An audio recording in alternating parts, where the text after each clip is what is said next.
สบา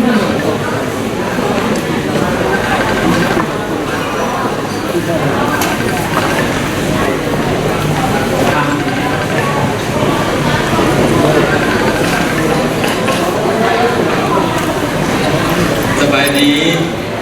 ตอนเช้าก็เฮียนประธานยิงทันสายที่ทำแข่งในน้ำคือ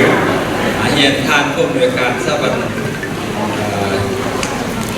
บริหารเศรษฐกิจสุขสวัสดิ์เฮียนทานผู้อำนวยการโรงเรียนมอซ่อสุขสวัสดิ์ประธานยิงทันสายโดยเฉพาะกับแมนทานประธานสรวิทย์ประธานบริษัทSMC ก็ไปเลยล่ะท่านอาจารย์ท่าน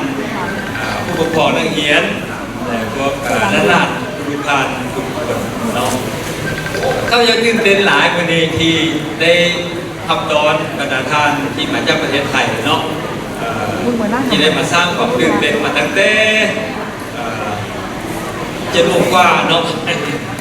มาจนถึงปัจจุบันนี้กับนั้นเขาเพิ่งแล้วแต่รายการพวกเราท่านตอนเริ่มต้นกับนั้นเริ่มจากการกินข้าวเช้าเนาะกินข้าวเปียกกินอาหารเบาๆดื่มกาแฟดื่มน้ำสาที่มีคุณภาพซึ่งในสนองตอบโดยบริษัท SMC Plus เนาะของพวกเราข้าพเจ้านี่คือเรื่องเราสึกตื่นเต้นและดีใจเป็นพิเศษเลยที่ได้ทำตอนบรรดาท่านผู้ซึ่งก็เป็นกันเองมีความหักแพงสนิทสนมเป็นพิเศษทั้งที่พวกเรา5ก็พบปะสั้นๆกันมาในบพอทะเลบันบพอทะเลชั่วโมงเนาะเมื่อนี้ก็ที่ว่าเป็นมืองามยามดีเป็นพิเศษที่ได้ทำเยี่ยมตอนทำบรรดาท่านข้าพเจ้าในเสื้อของบรรดาอาจารย์น้องนักศึกษานักเรียนและมุกเพื่อนทุกคนที่มาร่วมในงานนี้น่าเสียดายว่าวันนี้นี่เป็นวันงานที่มีหลากหลายงานสิ่งผู้ปกครองก็ดีเพื่อนเศรษฐกิจสหายก็ดีที่เชิญไปแล้วแต่ว่าเพื่อนก็คืนนี้ก็รับสายโทรมาขอว่าโอ้ยติดวันนั้นติดอันนี้นะก็เลยว่าพวกมีคนของร่วมลากกันไหนแต่ข้าพเจ้าเชื่อว่าในครั้งนี้จะเป็นครั้งปฐมฤกษ์ที่พวกเราจะได้สื่อสารส่งต่อไปให้หลายๆภาคส่วนเนาะครั้งนี้เป็นครั้งแรกแต่ว่าเป็นครั้งสุดท้ายเนาะที่ว่าในอนาคตพวกเราจะได้จัดงานแบบนี้ไปเรื่อยๆดังที่โฆษกได้ประกาศมาแล้วเนาะว่าพวกเราอันดับแรกก็จะมีรายการที่จะมอบถึงการศึกษาของมหาวิทยาลัยมหิดลให้แก่นักศึกษาของเขาแน่นอนมาจากน้อยท่านMCก็คือบรรดาท่านที่จัดรายการนี้เป็นจะประกาศรายละเอียดว่าเขาจะได้ทำถึงการศึกษาให้คุณน้องๆม.7 เรื่องของปลายของเขานี้ไปเรียนอยู่ที่มหิดลมีจัดขึ้นแน่เงื่อนไขแนวไหนเป็นจะอธิบายละเอียดเนาะอันที่สองนี้ส่วนตัวข้าพเจ้าเนาะในก็ทางข่าวเพื่อนงานได้แล้วก็ข่าวแจ้งให้บรรดาท่านทับสาบาน่าจะเป็นคนแรกของเรื่องได้กับโมโหเนาะที่ได้ดื่มน้ำชากาแฟเพื่อนเอิญมาซ้ำเสื้อเนาะซ้ำเสื้อนี่จะมี1 สา 2 โกโก้3 กาแฟเนาะข้าพเจ้าดื่มมาแล้วได้2 เดือนกว่าก็รู้สึกว่า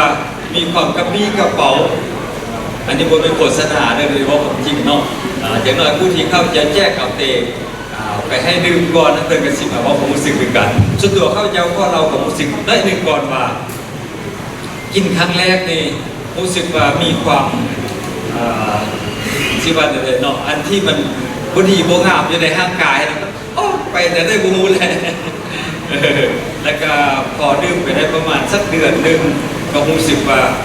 สุขภาพดีขึ้นหลาย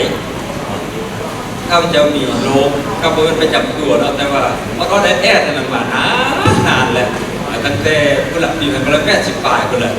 มาเดี๋ยวนี้ก็รู้สึกว่ามันหายไปเลยบอกอันนี้ข้อมูลจริงให้ฟังเนาะปวดแค่นี่นะมันละหายไปเลยด้วยมันเองแล้วก็เจ็บขาแล้วก็ลมเกาเนี่ยนะก็เป็นมานานแล้วเนาะการลืมไปเนาะและการเท่าที่ตามที่น้องออกได้แนะนำท่าน ข้าพเจ้าก็ได้แจ้งให้บรรดาทานทำนักทางอาจารย์และก็คนที่ใกล้ชิดให้ไปลองดื่มเบิ้งและการหลังจากนั้นข้าพเจ้าก็ประเมินถามว่าหลังจากดื่มไปแล้วเป็นอะไรคนก็บอกว่ารู้สึกว่ามีการเปลี่ยนแปลงในสุขภาพของตัวเองประมาณอย่างนั้นเนาะฉะนั้นข้าพเจ้าจึงก็ข้อรายงานเนาะให้ทางทราบประมาณนี้ไอ้สกรส่วนรายละเอียดทั้งการทำ FC มันจะอธิบายตื้มเนาะและอีกเรื่องหนึ่งในโอกาสนี้ข้าพเจ้าขออนุญาตในฐานะที่เป็นเจ้าภาพร่วมเนาะของบริษัทนั้นขออนุญาตเปิดงานอย่างเป็นทางการนับแต่เวลาที่เป็นต้นไปขอบคุณ